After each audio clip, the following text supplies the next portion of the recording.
প্রিয় আজিজ তালিবের ছাত্র ভাইরা মাইকেল আওয়াজ মুদাজ্জির সদস্য ইসলামী ভাইরা কথা অন্তরের অত্যন্ত শ্রদ্ধা আমরা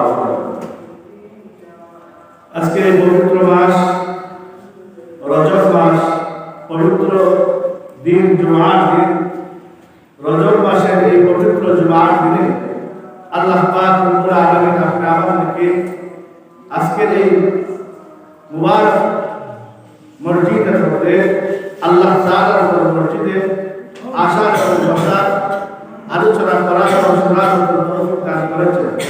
এজন্য রব্বে কায়নাতের দরবারে কালিমাতুশ শুকর আদায় করে আলহামদুলিল্লাহ।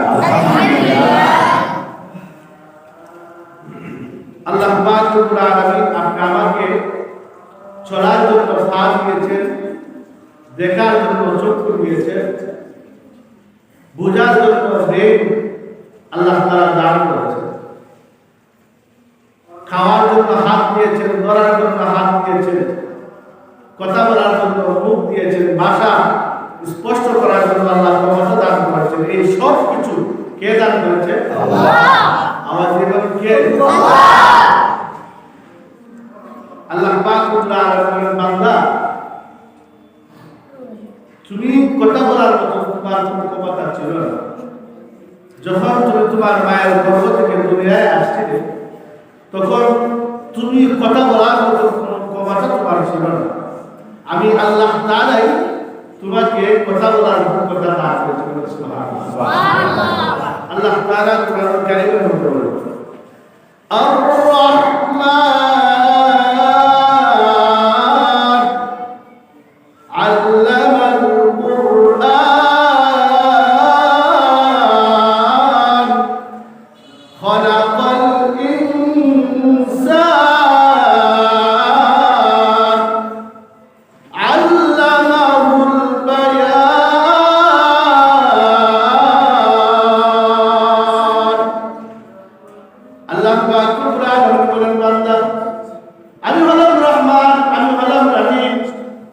যে আল্লাহ তোমাকে কথা বলার মতো যোগ্যতা দান করেছি, বর্ণনা শিক্ষা দিয়েছি।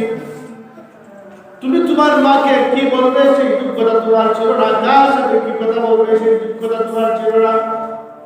আমি আল্লাহ পাক রব্বুল আলামিন তোমাকে সেই যোগ্যতা দান করেছি।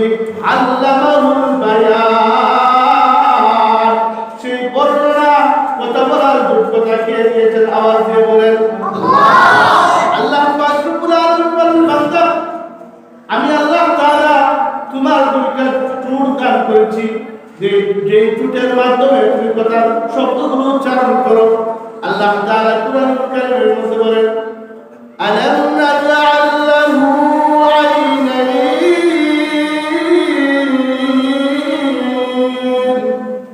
ওয়া লিসানান ওয়া শাফাতাইন।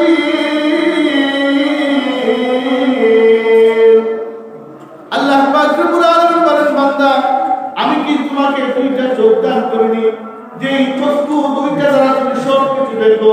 আল্লাহ পাক রব্বুল আলামিন আমাদেরকে চক্ষু দান করেছেন। আমাদের মা বাবা কে দিয়েছেন চক্ষুগুলো? আল্লাহ। আওয়াজ দিয়ে কে দিয়েছেন? আল্লাহ। এই চক্ষুগুলো একমাত্র আল্লাহ তাআলা আপনি আমাদেরকে দান করেছেন দয়া করে মায়া করে। যার দুইটা চক্ষু নাই সেই বুঝে দুইটা চক্ষুর কি পরিমাণ মূল্য। এই চক্ষু দ্বারা আল্লাহ তাআলা হারাম জিনিসকে দেখার জন্য আমাদেরকে দান করেননি। ওই চক্ষু দ্বারা নাজায়েজ জিনিসের দিকে দৃষ্টি দান করার জন্য আল্লাহ আমাদেরকে চক্ষু দান করেননি। আল্লাহ তাআলা বলেন বান্দা, আমি তোমাকে এই দুইটা চক্ষু দান করেছি, দুনিয়াতে আমার সৃষ্টিগুলো দেখবে আর আমি মহান আল্লাহর শুকরিয়া আদায় করবে। সুবহানাল্লাহ। আল্লাহ পাক রব্বুল আলামিন বলেন বান্দা, তুমি যদি শুকরিয়া আদায় করো আমি আল্লাহ তোমার নিয়ামতগুলো বাড়ায় দেব।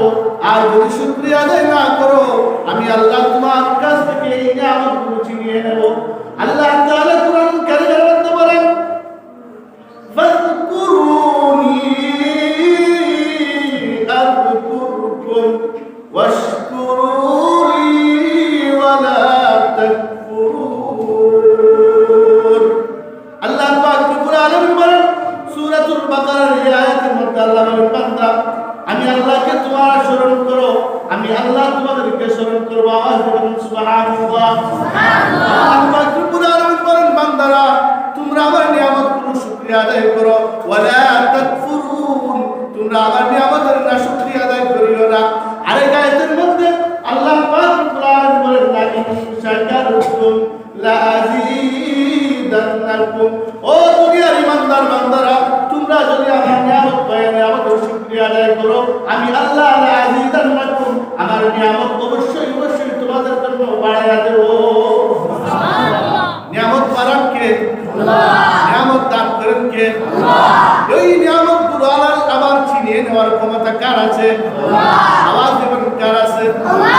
আল্লাহ বলেন ওয়া ইন কাফারতুম লা আযীদ আল্লাহ তাআলা কুরআন কারীমের মধ্যে বলেন লা ইন শাকারতুম লা আযীদান্নাকুম তোমরা যদি আমার নিয়ামত পায় নিয়ামতের শুকরিয়া আদায় করো আমি আল্লাহ তোমাদের নিয়ামতকে বাড়ায় দেব। আর যদি তোমরা আমার নিয়ামত পাই আমার নিয়ামতের শুকরিয়া আদায় না করো আমি আল্লাহ তাআলা ওই নিয়ামতগুলো তোমাদের কাছ থেকে ছিনিয়ে নেব। ইন্না আযাবি লাশাদীদ জানিয়া রাখো বান্দা আমার শাস্তি খুবই ভয়ানক আমার শাস্তি খুবই ভয়াবহ। তোমাদের কাছ থেকে আমার নিয়ামতগুলো আমি ছিনিয়ে নেব তোমাদেরকে কঠিন আযাবের মধ্যে গ্রেফতার করব বলেন নাউযুবিল্লাহ। তাহলে আল্লাহ তাআলা আমাদেরকে চক্ষু দিয়েছেন দেখার জন্য হাত দিয়েছেন স্পর্শ করার জন্য পা দিয়েছেন আল্লাহ চলার জন্য সবকিছু আল্লাহর আনুগত্যের জন্য আল্লাহর হুকুম মানার জন্য দিয়েছেন বলেন সুবহানাল্লাহ সুবহানাল্লাহ। প্রিয় ভাইয়েরা আমার আমি আপনাদের সামনে সূরা বনী ইসরাঈলের যে আয়াত তেলাওয়াত করেছিলাম মেরাজ সংক্রান্ত আলোচনা বিগত 3 জুমা থেকে সেই আলোচনাই করতেছি। আল্লাহর নবী মুহাম্মদুর রাসূলুল্লাহ যখন মেরাজে গিয়েছিলেন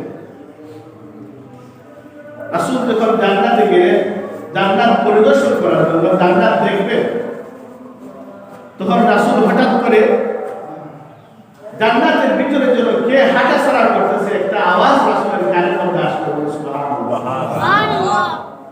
আল্লাহ রাসূল জিবরাইলকে জিজ্ঞাসা করেন জিবরিল এখনো তো কোনো মানুষ জান্নাতে প্রবেশ করে নাই তাহলে কে যেন জান্নাতে হাঁটতেছে আমরা তো তার পায়ের হাঁটার যে শব্দ এই শব্দগুলো শুনতেছি।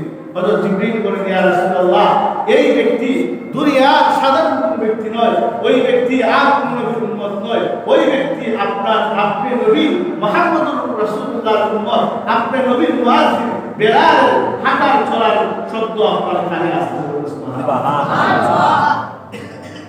রাসূল বলেন বেলাল তুমি এমন কি আমল করো ও বেলাল আমি যখন জান্নাতে গেলাম জান্নাতে গিয়া দেখি সমস্ত জান্নাতের নিয়াজ নামাজ আমি সচক্ষে দেখলাম। ও বেলাল আমি যখন জান্নাতের কাছে গেলাম গিয়া দেখি জান্নাতে তোমার চলার শব্দ শোনা যায়। ও বেলাল তোমার কি এমন আমল আছে যে আমলের দ্বারা তুমি জান্নাতে দুনিয়াতে থাকা অবস্থায় জান্নাতের হাঁটাচলা করতেছো? বেলাল তোমার কি এমন আমল আছে আমাকে বলো।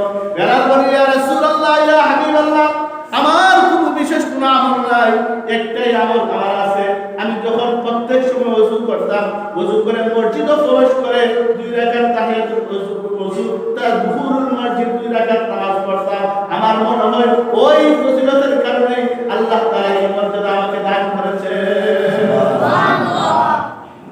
রাসূল সাল্লাল্লাহু আলাইহি ওয়াসাল্লাম বললেন তোমরা যারাই ওযু করবে এবং মসজিদে প্রবেশ করবে ঢুকে 2 রাকাত নামাজ পড়ে দেবে তোমরা কেউ মসজিদে না বসো। রাসূলের হুকুম দিয়েছে তোমরা যারাই মসজিদে ঢুকবে মসজিদে ঢোকার পরে প্রথমে 2 রাকাত দুহুরুল মসজিদ নামাজ পড়বে 2 রাকাত দুহুরুল মসজিদ নামাজ না পড়ে তোমরা কেউ মসজিদে বসিও না এই রাসূল হুকুম দান করেছে সুবহানাল্লাহ।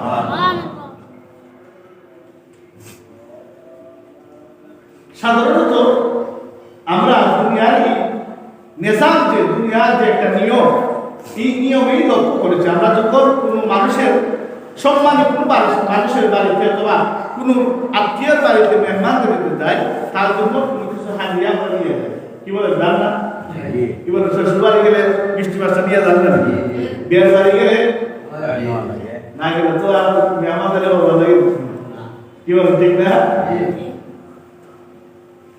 আমরা যে আল্লাহর ঘরে আসলাম আল্লাহ তাআলার জন্য আমরা কি নিয়ে আসলাম? কিছুই না। এজন্যই শুকরিয়া আদায়, 2 রাকাত মসজিদে 2 রাকাত নামাজ পড়েন, যাতে আল্লাহ তাআলা আপনার প্রতি খুশি এবং রাজি হয়ে যায়। সুবহানাল্লাহ। আসলে এই যে ইবাদত বন্দেগী করার ক্ষমতা, কোন মানুষ শরীরের শক্তি, তার শরীরের পাওয়ারের দ্বারা ইবাদত বন্দেগী করার কোনো ক্ষমতা নাই। যদি আল্লাহ ক্ষমতা না দেন, তাহলে স্পষ্ট কথা, আমাদের ইবাদত করার কোনো ক্ষমতা নাই। ক্ষমতা দেন কে? আল্লাহ। আল্লাহ যখন কোনো মানুষের কল্যাণ চান, আল্লাহ যখন কোনো মানুষের মঙ্গল চান, আল্লাহ যখন কোনো মানুষের কল্যাণ এবং কোনো মানুষের মঙ্গল চান, তখন আল্লাহ তাআলা ওই মানুষকে তার রাস্তায় চলার জন্য সুযোগ করে দেন। ওই মানুষকে আল্লাহ তাআলা তার ইবাদত করতে সুযোগ করে দেন। সুবহানাল্লাহ। আমরা তো দুনিয়াতে অনেক আযাব শাস্তির কথা বলি আগুন লাগছে, এটা বড় শাস্তি, বড় আযাব, অমুক কাজ হয়েছে, শিলাবৃষ্টি হয়েছে, বড় আযাব, এরকম বিভিন্ন কথা আমরা বলি। কিন্তু আমি যে দীর্ঘদিন পর্যন্ত নামাজ পড়ি না, মসজিদে যাই না, এটাও আমার জন্য কার পক্ষ থেকে আযাব? আল্লাহ। কার পক্ষ থেকে? আল্লাহ। ও ভাই, দুনিয়ার লক্ষ লক্ষ মানুষ মসজিদে আসেন, কিন্তু আপনি আসতে পারেন না। দুনিয়ার লক্ষ লক্ষ মানুষ নামাজে আসে, আপনি আসতে পারেন না। আপনি ধরে নেবেন আল্লাহর পক্ষ থেকে এটা হলো আপনার জন্য শাস্তি এবং আযাব। আর যারা মসজিদে আসতে পারে, নামাজ পড়তে পারে, এদের জন্য আল্লাহর পক্ষ থেকে তার উপর রহমত এবং আল্লাহ তাআলা তার উপর দয়া এবং রহমত নাযিল করেছে। সুবহানাল্লাহ। না হয় মানুষের ক্ষমতা নাই আল্লাহ তাআলার ইবাদত করতে। বিলাল এমন এক ব্যক্তি, বিলালের প্রথম বিলাল ছিলেন মসজিদে নববীর মুয়াজ্জিন। আমরা জানি সবাই, প্রথম মুয়াজ্জিন ছিলেন কে? হযরত বিলাল রাদিয়াল্লাহু। আসলে আল্লাহ তাআলার কাছে কবুল হওয়ার আগে, আল্লাহ তাআলার দরবারে কবুল হওয়ার আগে, আল্লাহ তাআলার কাছে বেশি সম্পদের প্রয়োজন নাই। আল্লাহ তাআলার কাছে কবুল হইতে শরীর মোটা হওয়া লাগবে, সুন্দর হওয়া লাগবে, এইরকম কোন জিনিসের প্রয়োজন নাই। আল্লাহ তাআলার কাছে কবুল হইতে হলে আল্লাহ তাআলার গোলামি সঠিকভাবে করলেই আল্লাহর দরবারে কবুল হয়। সুবহানাল্লাহ। আর জোরে বলেন সুবহানাল্লাহ। বিলাল ছিলেন একজন সাধারণ গোলাম। বিলাল হাবশী ছিলেন একজন আবিসিনীয় গোলাম, যার চেহারার কোন সুন্দর চেহারা নেই, একেবারে কালো। তার শরীরের যে অবকাঠামো, এটাও সুন্দর না। কোনো মানুষ তাকে দাম দেয় না সমাজে, কোনো মানুষ তাকে গণ্য করে না, মান্য করে না। কিন্তু বিলাল আল্লাহকে খুশি করেছিলেন। দুনিয়ার মানুষ সমস্ত বিলালকে ঘৃণা করলেও আল্লাহ বিলালকে ভালোবাসেন। সুবহানাল্লাহ। বিলালের একটা শব্দ আযানের মধ্যে উচ্চারণ করতে সমস্যা হইত, জিহ্বার মধ্যে কি ছিল? সমস্যা ছিল। পরবর্তীতে সাহাবায়ে কেরাম পরামর্শ করলেন যে এখন ইসলাম প্রচার হয়েছে, চতুর্দিকে ইসলাম একেবারে ছড়িয়ে পড়ছে, এখন আর বিলালের আযান চলবে না, আমরা নতুন মুয়াজ্জিন নিয়োগ দেব। দেখবেন যে মসজিদ বাঙ্গাছড়া, যেমন আমরা মুয়াজ্জিন সাহেব মসজিদটা একরকম আছে, এখন যদি এই মসজিদটা সরকারে নিয়ে আনে, বলে যে এমন মুয়াজ্জিন রাখবো, আমরা 10,000 টাকা বেতন দেবো, বলতে আর এই মসজিদ চলবে না, আমরা একজন ভালো ফটোওয়ালা একজন মুয়াজ্জিন কি করা লাগবে? বলে না, এটা তুমি আর কি হবে? বাংলা মসজিদের দিকে তাকে মসজিদ নতুন হওয়ার পর আর ওনাকে কথা বলবে, ওনাকে আর রাখে না, নতুন মসজিদ আর ইমামও কি রাখবে? নতুন লাগবে। বিলালকে তারা আসলে দিলেন যে না, বিলালের আযান আর হবে না। আব্দুল্লাহ ইবনে উম্মে মাকতুম একজন প্রখ্যাত সাহাবী ছিলেন, ওই সাহাবীকে মসজিদের মুয়াজ্জিন, নববীর মুয়াজ্জিন নিযুক্ত করা হলো, বিলালকে সরিয়ে দেওয়া হলো। বিলাল হাবশী রাদিয়াল্লাহু আনহু যখন মসজিদের আযান দিতেন, ওই আযানের যদিও শব্দ উচ্চারণ হতে একটু স্পষ্ট দেখা যাইত, কিন্তু বিলালের মধ্যে আল্লাহর ভয় ছিল, বিলালের অন্তরে আল্লাহর ভালোবাসা ছিল। ওই বিলাল যখন আযান দিতেন, ওই আযান শুধু দুনিয়ার মধ্যে নয়, বরং আরশে আজিম পর্যন্ত আযানের আওয়াজ পৌঁছে যাইত। সুবহানাল্লাহ। বিলাল হাবশী রাদিয়াল্লাহু আনহু বলেন, যখন মসজিদের মুয়াজ্জিন থেকে উনাকে বরখাস্ত করা হলো, উনাকে অব্যাহতি দেওয়া হলো। বিলাল হাবশী কার কাছে কোনো অভিযোগ করেন নাই, আল্লাহ তাআলার কাছে মনে মনে বলতেছেন রব্বুল আলামিন দীর্ঘদিন মসজিদে নববীর আযান দিয়েছি, রাসূলের পাশে কামত দিয়ে নামাজ পড়েছি, আজ থেকে আর সেই সৌভাগ্য হবে না। রব্বুল আলামিন আপনার দরবারে আমি ফরিয়াদ করলাম, আমি বিলালের জন্য আপনি ব্যবস্থা করিয়া দেন। সুবহানাল্লাহ। নতুন মুয়াজ্জিন মসজিদে নববীর মধ্যে ফজরের আযান দিলেন, খুব সুন্দর আযান, খুব সুন্দর সুর। নতুন মুয়াজ্জিন নিযুক্ত করা হলো, নতুন মুয়াজ্জিনকে আযানের সুযোগ দেওয়া হলো, ফজরের আযান থেকে উনি দায়িত্ব পালন করবেন।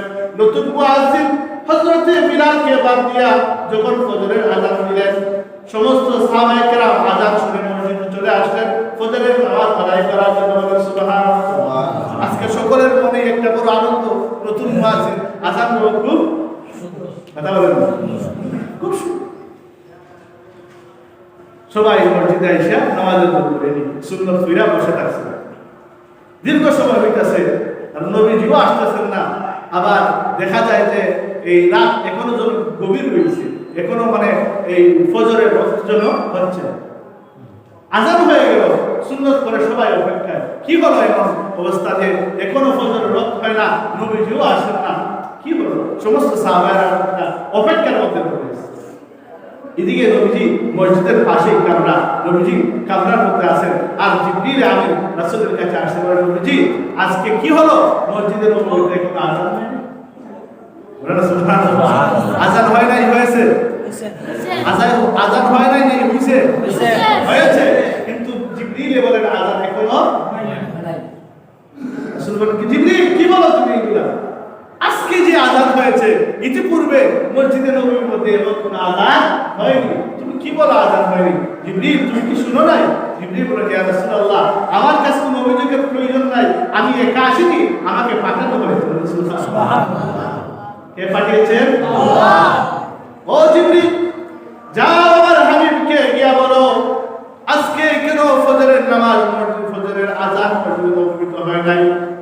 যাও আমার নবীকে জানায়া দাও ফজরের আযান আবার আরেকবার দেওয়ার জন্য। আল্লাহ পাক রব্বুল আলামিনের ফেরেশতা হযরত জিবরিল রাসূলের কাছে এসে বলেন ইয়া রাসূলুল্লাহ ইয়া হাবিবাল্লাহ, আল্লাহ তাআলা আমাকে আসমান থেকে আপনার দরবারে পাঠিয়েছেন আপনাকে একটা বিষয় অবগত করার জন্য। এখন কেন মসজিদে নববীতে ফজরের আযান হয় না? রাসূল বলেন ফজরের আযান তো হয়েছে। জিবরিল বলেন ইয়া রাসূলুল্লাহ ইয়া হাবিবাল্লাহ, অন্যদিন ফজরের আযান যখন হইতো আল্লাহ তাআলা আরশ আজিম থেকে এই আরশ আজিম পর্যন্ত ওই বিলালের আওয়াজ গিয়ে পৌঁছতো। সুবহানাল্লাহ।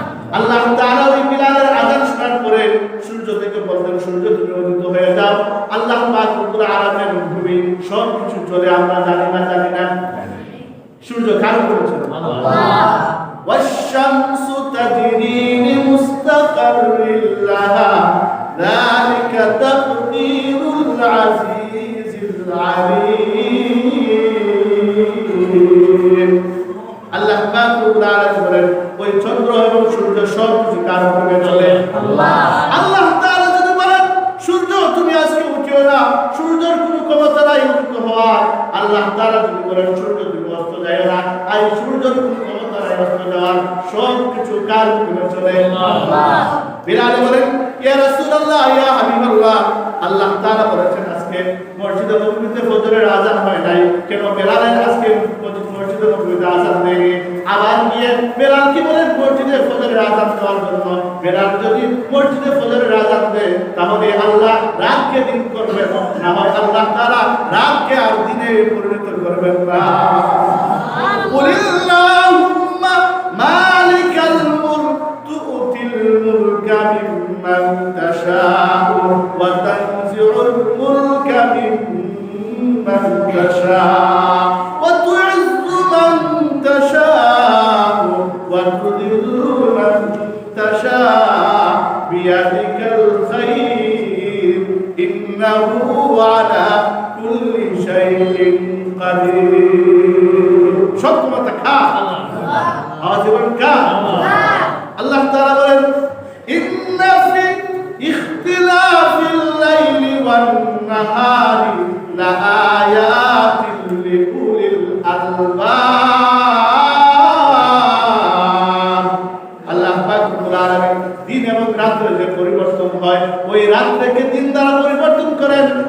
আল্লাহ তাআলা রাত দ্বারা পরিবর্তন করেন, ওই ক্ষমতা পৃথিবীর কোনো সুপার পাওয়ারের নাই। আওয়াজ দিয়ে বলেন ওই ক্ষমতা কার আছে? আল্লাহ। আর কোন মানুষের ক্ষমতা নাই রাতকে দিনে পরিণত করা আর দিনকে রাতে। হযরত খলিলুল্লাহ হযরত ইব্রাহিম আলাইহিস সালামকে যখন নমরুদ এরাশ করে নিয়ে গেল, বলল যখন ইব্রাহিম তুমি যে রব বলো, তোমার রবের ক্ষমতা কি? তুমি যাকে রব বলো এই রবের ক্ষমতা। হযরত ইব্রাহিম আলাইহিস সালাম বলেন আমার রব হলো উনি যিনি একজন মানুষকে জীবন দিতে পারেন, আবার মৃত্যু দিতে পারেন। বলেন সুবহানাল্লাহ। জীবন দেওয়ার মালিক কে? আল্লাহ। মৃত্যু দেওয়ার মালিক কে? আল্লাহ। আল্লাহ পাক রব্বুল আলামিন কুরআন কারীমে সূরাতুল মুলকের মধ্যে বলেন তাবারাকাল্লাযী বিয়াদিহিল মুলকু ওয়া হুয়া আলা কুল্লি শাইইন কাদির আল্লাযী খালাকাল মাউতা ওয়াল হায়াতা লিয়াবলুয়াকুম আইয়ুকুম আহসানু আমালা।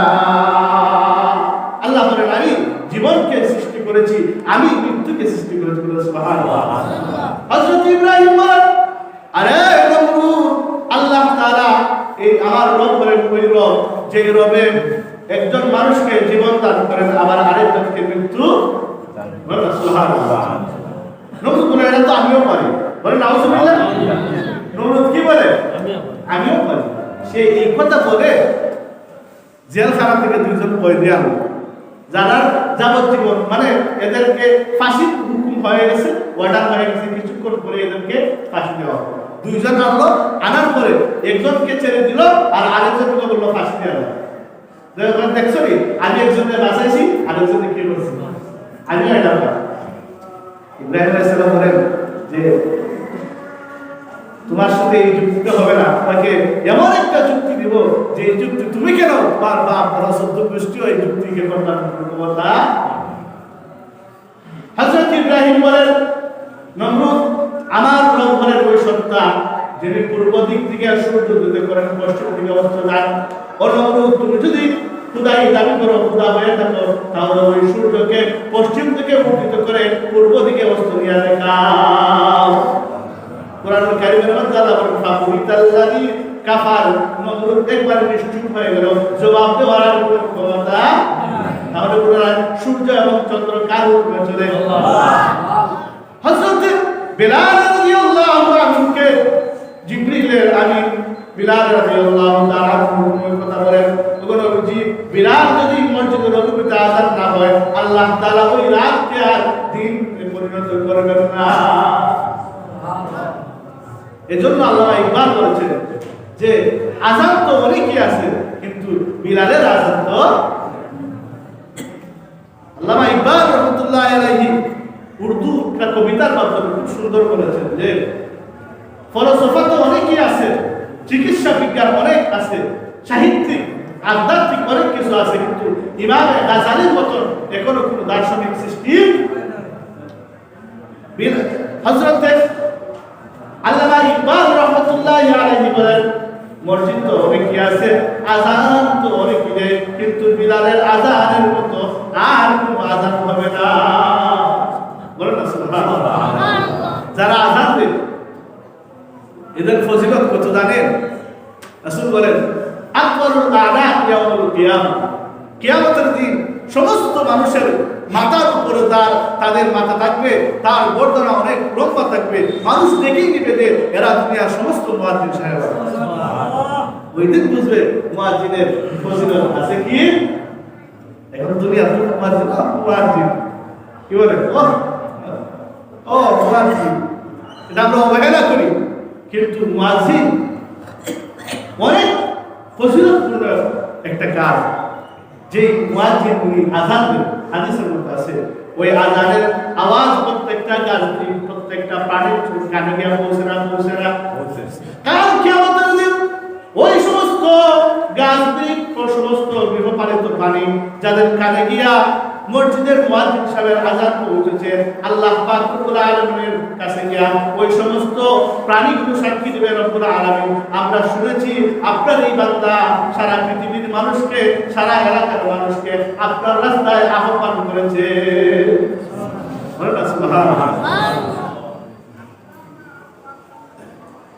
হযরত বিলাল ছিলেন মসজিদের নববীর মুয়াজ্জিন।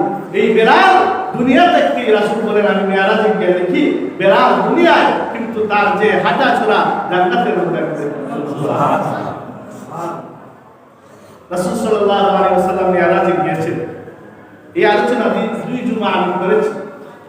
রাসূল বলেন অল্প সময়ে মেরাজে গিয়েছেন, এমনকি কিতাবের মধ্যে আছে ঘরের দরজার যে দেখবেন আগেকার যুগে সেল লাগানো শিকড়, বুঝছেন না? রাসূল বলেন এই শিকড়টা যে খুলছিলাম এটা নড়তেছে, আমি মেরাজ থেকে আইয়া দেখি এখন হয়ে গেল। কেন এটা বলবো আরেকটু করে? রাসূল বলেন গভীর রজনীতে শেষ রাতে রাসূল এই নামাজের জন্য, তাহাজ্জুদের নামাজের জন্য ওযু করতেছিলেন। রাসূল বলেন আমি যে ওযু করেছি, ওযুর দেখবেন যদি আমরা এই একটু শুকনো জায়গার মধ্যে ওযু করি, ওযুর পানিটা গড়ায় একটু দূর যায়। রাসূল বলেন আমি ওযু করেছি, কিন্তু মেরাজ থেকে আয়েশাও দেখি ওযুর পানি এখনো গড়ায় আছে।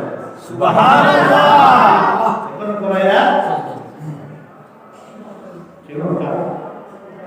আমাদের বিবেকে ধরে না, যুক্তি ধরে না, আমরা বলি না এটা কি সম্ভব? আরে যেই আল্লাহ তাআলা সবকিছু আপনি আমার জন্য, আপনি আমার হাবিবের জন্য করেছেন, ওই হাবিবের জন্য এইগুলা কোনো আশ্চর্যের কোনো বিষয় না।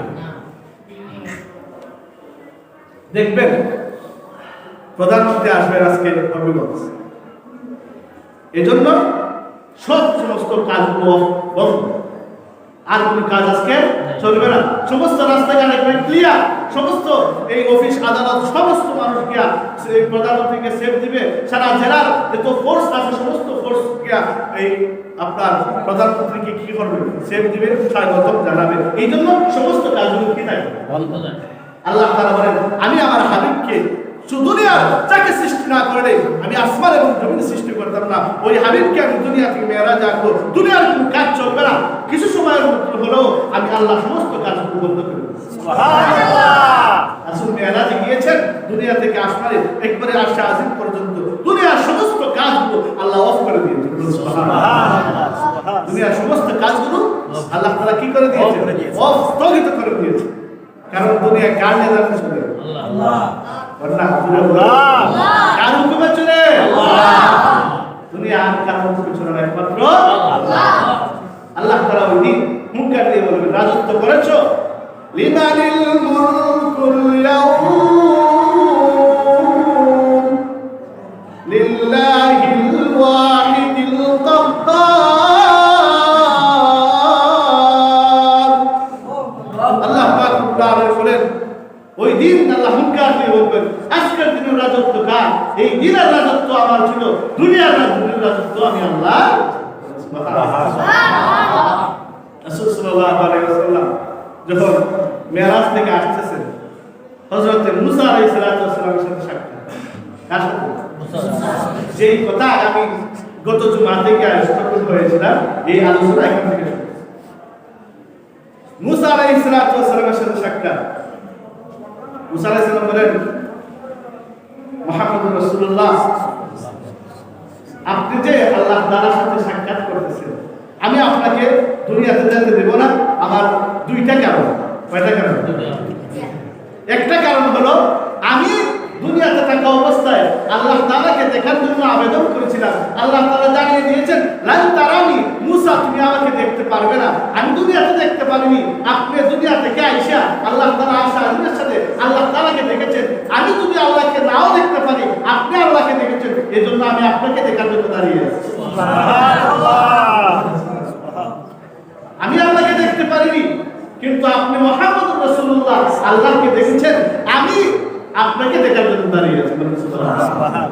দ্বিতীয় কারণ কি? আপনার রব আপনার উম্মতের জন্য কি দিয়েছেন? আপনাকে কি হাদিয়া দিয়েছেন? সুবহানাল্লাহ। রাসূল বলেন অনেকটাই দিয়েছেন, অনেক কিছু আল্লাহ দান করেছেন। তবে বিশেষ একটা দান করেছেন যেটাকে আমি নিজে একেবারে নিজ দায়িত্বে বহন করে নিয়ে আসছি। আর যদি বলে দেখবেন কিছু মাল আছে এগুলা বাহির থেকে এয়ারপোর্ট থেকে আসলে বেরো দিয়ে দেয়, আর কিছু মাল আছে নিজ হ্যান্ড ব্যাগও রাখে, এটা বেরো আর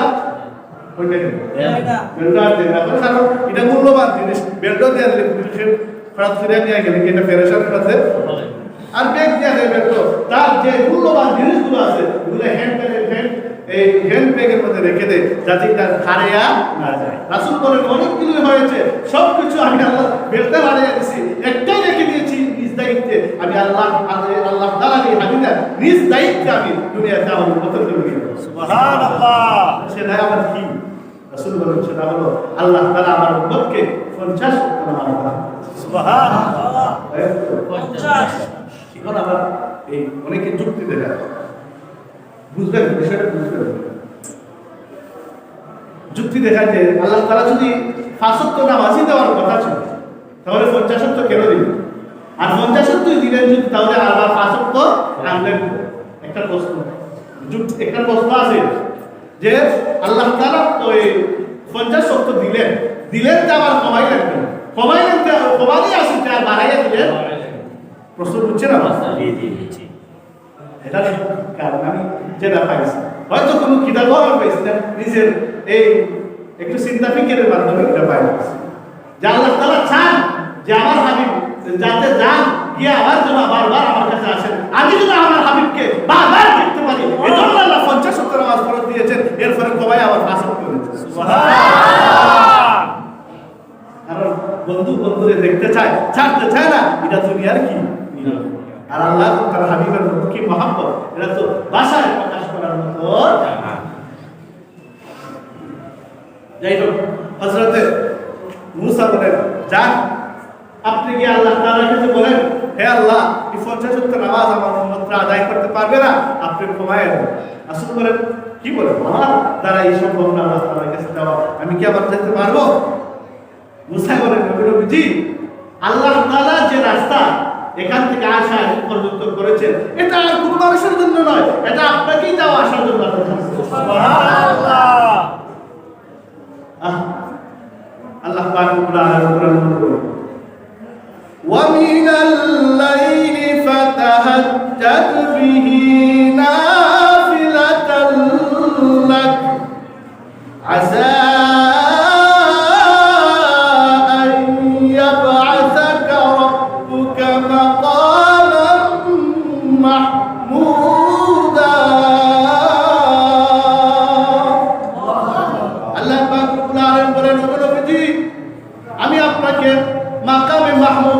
প্রশংসিত স্থান এবং একটা স্থান দান করব, যে স্থান আমি আল্লাহ আর কাউকে দান করিনি। পৃথিবীতে যত নবী রাসূল আমি প্রেরণ করেছি কোন নবীকে ওই স্থান আমি দান করিনি। ওগো নবীজি আমি আপনাকে মাকামে মাহমুদ দান করেছি। সুবহানাল্লাহ। যেহেতু রাসূল বলেন যে আল্লাহ তাআলা আমাকে অনেকগুলো গুণ দান করেছেন, অনেকগুলো বিশেষত্ব দান করেছেন যেগুলা অন্য কোন নবীকে আল্লাহ দান করেন, অন্য কোন নবীকে। এর মধ্যে একটা বলেন রাসূল, সেটা হলো এই শাফাআত উজমা, সমস্ত মানুষের জন্য সুপারিশ করার ক্ষমতা একমাত্র আল্লাহ আমাকে দান করেছেন। সুপারিশ করবেন আমরা জানি, সমস্ত নবীরাই সুপারিশ করবেন, সমস্ত শহীদ যারা হয় তারাও সুপারিশ করবেন, উলামায়ে কেরামও সুপারিশ করবেন, হাফেজ কোরআনও কি করবেন, সুপারিশ করবেন। কিন্তু নবীর সুপারিশের আগে কেউ সুপারিশ করার অনুমতি নাই। আল্লাহু লা ইলাহা ইল্লা হুয়াল হাইয়ুল কাইয়্যুম লা তা'খুযুহু সিনাতুন ওয়া লা নাওম লাহু মা ফিস সামাওয়াতি ওয়াল আরদ মান যাল্লাযী ইয়াশফা'ু 'ইনদাহু ইল্লা এমন কোন মানুষ আছে যে আল্লাহ তাআলার কাছে সুপারিশ করে করবে এমন কারো সাহস নাই। আল্লাহ যাকে অনুমতি দিবেন সেই সুপারিশ করতে পারবে। আল্লাহর অনুমতি ছাড়া কোনো মানুষই সুপারিশ করার কোনো ক্ষমতা নাই। আল্লাহ বলেন, ওগো নবীজি, ওই সুপারিশ করার ক্ষমতা, ওই সুপারিশ করার পাওয়ার একমাত্র আমি আপনাকেই দান করেছি। রাসূল বলেন, আচ্ছা রাসূল তো সুপারিশ করবেন। রাসূল বলেন যে এই সুপারিশ আমি কাদের জন্য করব, কাদের জন্য সুপারিশ করব? হাদিসের মধ্যে আছে, আপনার বুখারী মুসলিমের হাদিস। রাসূল বলেন, যারা আযান শুনবে, আযান শোনার পরে মুয়াজ্জিন যেই শব্দগুলো বলেছেন সেও এই শব্দগুলো উচ্চারণ করবে। আযানের জবাব যেটা আমরা কি বলি, মুয়াজ্জিন যে শব্দগুলো উচ্চারণ করেছে আযান শোনার পরে উনিও এই শব্দগুলো কি করে উচ্চারণ করে। উচ্চারণ করার পরে একটা দোয়া রাসূল শিক্ষা দিয়েছেন, আল্লাহুম্মা রাব্ব হাযিহি দাওয়াতিত তাম্মাহ ওয়াস সালাতিল কায়িমা আত মুহাম্মাদান ওয়াসিলাতা ওয়াল ফাদিলা ওয়াদ দারাজাতাল রাফিআ ওয়া বা'আথহু মাকামান মাহমুদা। এই দোয়াটা যে পড়বে রাসূল বলেন ওই ব্যক্তির জন্য আমার শাফাআত হালাল হয়ে যাবে। সুবহানাল্লাহ। আমি ওই ব্যক্তির জন্য কি করব? আরেকটা আছে, রাসূল বলেন যারা আযান শোনার পরে এই একটা দোয়া, রাযীতু বিল্লাহি রাব্বান ওয়া বিল ইসলামি দীনা ওয়া বি মুহাম্মাদ সাল্লাল্লাহু আলাইহি ওয়াসাল্লাম নবিয়্যান ওয়া রাসূলা, এই দোয়া পাঠ করবে আমি নবী তার জন্য সুপারিশ করব। সুবহানাল্লাহ। নবীর শাফাআত এটা অনেক মূল্যবান একটা জিনিস। আমরা কোন মানুষ কোনদিন ইবাদত করতে গিয়ে দাঁড়াই জান্নাতে যেতে পারবো সেই ক্ষমতা নাই। যদি রাসূল আমাদের জন্য ভালোবাসা আর রাসূল যদি আমাদের প্রতি এই ইহসান এবং দয়া না করেন, সুপারিশ না করেন, কোনো মানুষই জান্নাতে যাওয়ার ক্ষমতা নাই। এই সুপারিশের রাসূল বলেন এই যে সুপারিশ করা, এই সুপারিশ যে এটার একমাত্র শাফাআতের আমি নবীকে আল্লাহ তাআলা দান করেছেন। সুবহানাল্লাহ। বাকিরা যে শাফাআত করবেন এটা গোটা কয়েকজনের জন্য, কিন্তু আমি নবী সবার জন্য সুপারিশ করব। সুবহানাল্লাহ। রাসূল বলেন আমার শাফাআত লি আহলি কাবাইরি মিন উম্মতি, আমার উম্মতের কবিরা গুনাহ যারা করছে তাদের জন্য আমি নবী সুপারিশ করব। সুবহানাল্লাহ। সগীরা গুনাহ তো বিভিন্ন আমলের দ্বারা আল্লাহ মাফ করেন। যেমন আমরা নামাজ পড়ি, নামাজ পড়ি জি, নামাজের আগে কি করা হয়? ওযু করতে হয়। ওযু করা হয় না, জানেন না? জি জি, ওযু করতে হয়। নামাজের আগে কি করা লাগে? হাদিসের মধ্যে আছে, রাসূল বলেন আত-তুহুরু মিফতাহুস সালাহ, আস-সালাতু মিফতাহুল জান্নাহ। রাসূল বলেন আমার উম্মতেরা নামাজের জন্য নামাজের চাবি হলো ওযু। বলেন নামাজের চাবি হলো কি? ওযু। আল্লাহ রাসূল বলেন নামাজের চাবি হলো ওযু আর জান্নাতের চাবি হলো নামাজ। ওযু ছাড়া নামাজ হবে না, নামাজ ছাড়া জান্নাতে যাওয়া যাবে না। এখন যদি বলে নামাজ বুঝার আগে না নবীর শাফাআতে জান্নাতে যাওয়া যাবে, আরে ভাই নামাজ না পড়লে নবীজিও আপনাকে শাফাআত করবেন না। রাসূল বলেন এই যে আমরা ওযু করি, ওযু করার সময় আমরা হাত মুখ ধৌত করি, কুলি করি, নাকে পানি দিই, চেহারা ধৌত করি, করিনি? হাসিদের দিকে ওযু করি না, হ্যাঁ করি।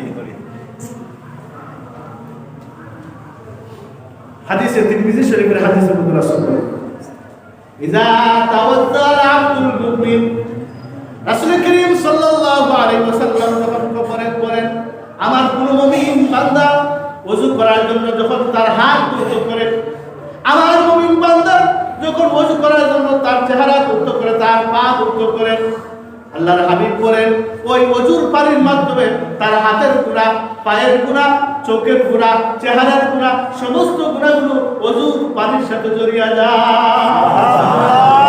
রাসূল বলেন ও আমার উম্মতেরা, হযরত আম্মা আয়েশা সিদ্দিকা রাদিয়াল্লাহু আনহা রাসূলকে জিজ্ঞাসা করলেন, ওগো নবীজি, জান্নাত হাশরের ময়দানে অনেক নবীর উম্মতরা থাকবেন, শুধু আপনি মুহাম্মদের উম্মতের আপনি মুহাম্মদুর রাসূলুল্লাহর উম্মত থাকবেন না, বরং আদম পয়গম্বর থেকে নিয়ে মুহাম্মদুর রাসূলুল্লাহ পর্যন্ত যত নবীর উম্মতই থাকবেন সমস্ত নবীর উম্মতরাই হাশরের ময়দানে থাকবে। ওগো নবীজি, আমার একটা বিষয় জানতে খুব ইচ্ছা করে, ওই সমস্ত উম্মতের মধ্যে আপনি নবীর উম্মত কারা, কাদেরকে আপনি চিনবেন কিভাবে আমার জানতে ইচ্ছা করে। বলেন না সুবহানাল্লাহ। আপনি আমাদেরকে চিনবেন কিভাবে? আল্লাহ রাসূল বলেন, ও আয়েশা, আমি এই প্রশ্নের জবাব দেওয়ার জন্য তোমাকে একটা প্রশ্ন করি। ও আয়েশা, অনেক গুরুরা যদি এক জায়গায় থাকে, আর কিছু গুরার যদি তার কপালের মধ্যে সাদা চিহ্ন থাকে, তার লেজের মধ্যে সাদা চিহ্ন থাকে, ও আয়েশা, গুরার মালিক কি? সেই গুরা চিনতে কোনো অসুবিধা হবে? আয়েশা বলেন, না ইয়া রাসূলুল্লাহ, সেই গুরাকে চিনতে কোনো অসুবিধা হবে না। রাসূল বলেন, ও আয়েশা, তুমি জেনে রাখো, আমার যে সমস্ত বান্দারা নামাজ পড়ার জন্য ওযু করবে, আমার যে সমস্ত বান্দারা নামাজ পড়ার জন্য আল্লাহ তাআলার দরবারে নামাজ পড়ার জন্য সে হাত উত্তোলন করবে, তার চেহারা উত্তোলন করবে, তার পা উত্তোলন করবে, কাল কিয়ামতের দিন তার ওই চেহারা, তার হাত, তার পা 14 তারিখ পূর্ণিমার চাঁদের মতো চমকাইতে থাকবে। আর আমি নবীজি দেখেই চিনে বলবো, সেই আমার উম্মত। সুবহানাল্লাহ। ঠান্ডার মধ্যে ওযু করার ফজিলত আছে নি? জি আছে। আছে।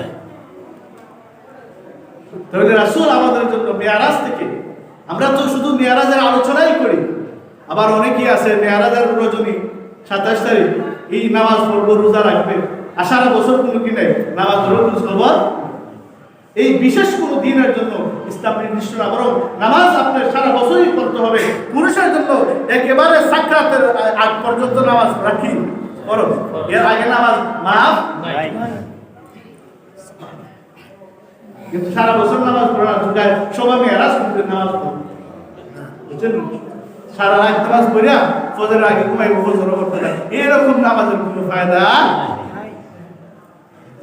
রাসূল আমাদের জন্য মেরাজ থেকে আল্লাহ তাআলার পক্ষ থেকে উম্মতের জন্য যে বিশেষ জিনিসটা নিয়ে আসছিলেন, সেটা হলো কি? নামাজ। নামাজ এত গুরুত্ব ভাই, আমরা জানি আল্লাহ তাআলা যত হুকুম করেছেন, যেমন রোজা, হজ, যাকাত যত হুকুম করেছেন আল্লাহ তাআলা দুনিয়াতে রাসূলকে হুকুম করেছেন, কিন্তু নামাজ এমন একটা হুকুম যে হুকুমটা আল্লাহ তাআলা তার হাবিবকে দুনিয়ার মধ্যে নয়, বরং মেরাজের মাধ্যমে আরশে আজিমে নিয়ে রাসূলকে আল্লাহ তাআলা এই মেরাজ, এই নামাজটা হাদিয়া দিয়েছেন। সুবহানাল্লাহ। এতে কি বোঝা যায় নামাজের গুরুত্ব কম না বেশি? বেশি। আওয়াজে বলেন বেশি। যখন নামাজ 50 ওয়াক্ত থেকে কমাইয়া 5 ওয়াক্ত আনা হলো, আবার হযরতে মুসা রাসূলকে বলেন, নবী যে আরো যান, গিয়া আর কি আনবে কমাইয়া? সুবহানাল্লাহ। অনুমত পারবেন ইনশাআল্লাহ। বলেন না সুবহানাল্লাহ। আল্লাহ তাআলা আওয়াজ দিয়ে বলেন, ও হাবিব, আমি আপনার উম্মতের জন্য 50 ওয়াক্ত নামাজ ফরজ করেছিলাম। ওগো নবীজি, আপনার পুরো উম্মত যদি 5 ওয়াক্ত নামাজ দৈনিক সঠিকভাবে আদায় করে, আমি আল্লাহ তাআলা আপনার এই উম্মতকে 50 ওয়াক্ত নামাজের সওয়াব দান করব। সুবহানাল্লাহ। কিন্তু আমরা হতভাগা, কপাল ফুলা, আসক্ত করব দূরের কথা, কোনো রকম এক সপ্তাহে একদিন জুমাবারে আসি, আর সারা সপ্তাহে চলে যায়। কি জবাব দিবেন? ওই যে ফজরের সময় ঘুমিয়ে যান, পুরা দিয়া নামাজ পড়েন না, ঠান্ডা করে পানি দিয়ে ওযু করবেন, ঠান্ডা দিয়ে উঠবেন, এই জন্য কষ্ট হয়, আপনি ঘুমিয়ে থাকেন। আপনার যদি এই অবস্থায় মৃত্যু হয়, এই অবস্থায় যদি আপনি বিছানা থেকে উঠতে পারেন না, শরীরটা অভিযোগ হয়ে যায়, কি জবাব দিবেন আল্লাহ? একবার চিন্তা করি ভাই, জবাব কি শুধু আপনারই দেওয়া লাগবে, আমরা দেওয়া লাগবে? সবারই জবাব। এই বিষয়টা চিন্তা করে আল্লাহর হুকুমের দিকে মুতাওয়াজ্জিহ হন, আল্লাহর হুকুমের দিকে ধাবিত হন। আল্লাহ পাক রব্বুল আলামিন আপনি আমাদেরকে তার হুকুম যে নামাজ, এই নামাজটা সঠিকভাবে সময় মতো আদায় করার তৌফিক দান করেন। আমরা সবাই বলি আমিন। আমিন। ওয়া আখিরু দাওয়ানা আলহামদুলিল্লাহ।